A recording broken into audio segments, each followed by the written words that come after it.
वहाँ तो deputy CM के 2 ही वोट तो नकली निकले। हमारी पार्टी ने 18,000 वोट बीजेपी के सारे पे डिलीट किए गए थे, एक भी अधिकारी पे कार्रवाई नहीं हुई। And we are displaying their data. This is not our data. This is election commission data. By election हुए थे, उसके जिलाधिकारियों को सस्पेंड कर समाजवादी पार्टी अपने चाल चरित्र चेहरे को आईने में देखे और उनके मुखिया खास करके समझे कि प्रदेश की जनता अच्छी तरह हर स्टेप को देखती है। उत्तर प्रदेश के उपचुनाव में समाजवादी पार्टी को मिली करारी हार के बाद सियासी पारा चढ़ गया है। हार के ठीक बाद सपा प्रमुख अखिलेश यादव ने सीधे चुनाव आयोग को कटघरे में खड़ा कर दिया है। अखिलेश का दावा है कि जनादेश को मैनेज किया गया है और चुनावी मशीनरी पर गंभीर सवाल खड़े हो रहे हैं। राहुल गांधी ने जब से लोकसभा में हुई वोट चोरी का खुलासा किया है, उसके बाद से ही सियासी गलियारों में बवाल मचा हुआ है। समूचा विपक्ष राहुल गांधी के साथ खड़ा नजर आ रहा है, जबकि सत्ता पक्ष वाले राहुल के विरोध में खड़े नजर आए हैं। लेकिन इन सबके बीच समाजवादी पार्टी के राष्ट्रीय अध्यक्ष अखिलेश यादव ने यूपी में वोट चोरी का मुद्दा जोर शोर से उठाकर न सिर्फ अपने दोस्त राहुल गांधी का साथ दिया, बल्कि सूबे की बीजेपी सरकार और सीएम योगी आदित्यनाथ को भी मुश्किलों में डाल दिया है। पार्टी ने 18,000 वोट जो बीजेपी के सारे पे डिलीट किए गए थे, एक भी अधिकारी पे कार्रवाई नहीं हुई। इलेक्शन कमीशन को वो शिकायत जो समाजवादी पार्टी ने दी थी, कम से कम उन अधिकारियों के खिलाफ कार्रवाई करनी चाहिए, जिससे भविष्य में किसी का भी वोट डिलीट नहीं हो। And we are displaying their data. This is not our data. This is election commission data. It's interestingly, they haven't denied the information. They haven't said what the voter lists that Rahul Gandhi is talking about are wrong. They're saying, will you do it under oath? Why don't you say they're wrong? Because you know the truth. And you know that we know that you've done this across the country. Akhilesh Yadav ने इन संगीन इल्जामों के साथ ही इससे निपटने के उपाय भी बताए हैं। अखिलेश यादव का कहना है कि जिन जिलों में धांधली हुई है, उन जिलों के डीएम को टर्मिनेट और सस्पेंड कर देना चाहिए, तब इस तरह के फर्जीवाड़े रुक सकते हैं। आज भी अगर इलेक्शन कमीशन उस समय के जिस डिस्ट्रिक्ट में बाई इलेक्शन हुए थे, उसके जिलाधिकारियों को सस्पेंड कर दें, भारत सरकार टर्मिनेट कर दे, इलेक्शन कमीशन उन जिलों के जिलाधिकारियों को अगर सस्पेंड कर दें, भारत सरकार उन जिलाधिकारियों को टर्मिनेट कर दें, तो यकीन मानना कोई वोटर लिस्ट में गड़बड़ी नहीं होगी, किसी का फर्जी वोट नहीं बनेगा, किसी का वोट डिलीट नहीं होगा, किसी का वोट बूथ से नहीं हटाया जाएगा।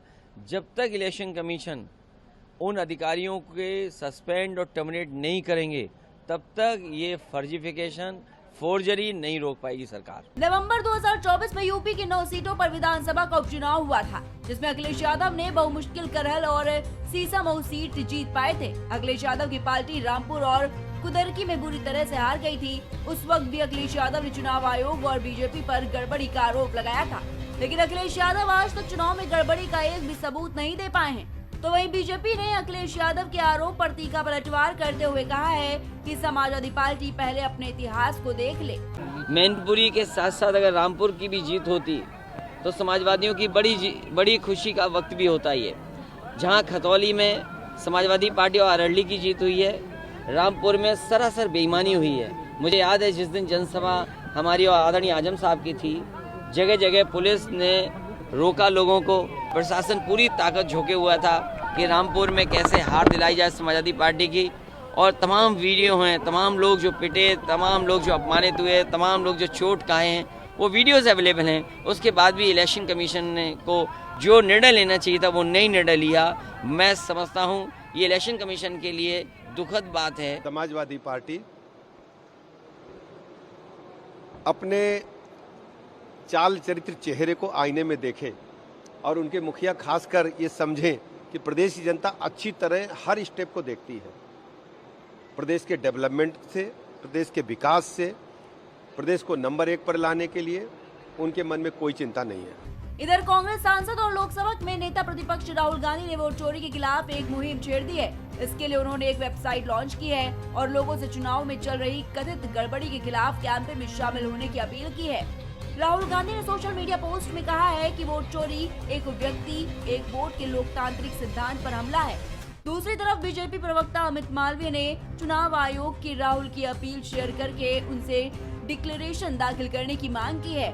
बिहार और बंगाल में विधानसभा चुनाव के बाद 2027 में यूपी में विधानसभा चुनाव है। ऐसे में अखिलेश यादव को अभी से एसआईआर का डर सताने लगा है और यही वजह है कि वो अभी से अपने वोटरों को अलर्ट करने में जुटे हुए हैं। साथ ही अखिलेश बीजेपी पर हमला पर चुनाव आयोग के खिलाफ भी लोगों में नैरेटिव सेट करना चाहते हैं। Output desk, prime TV.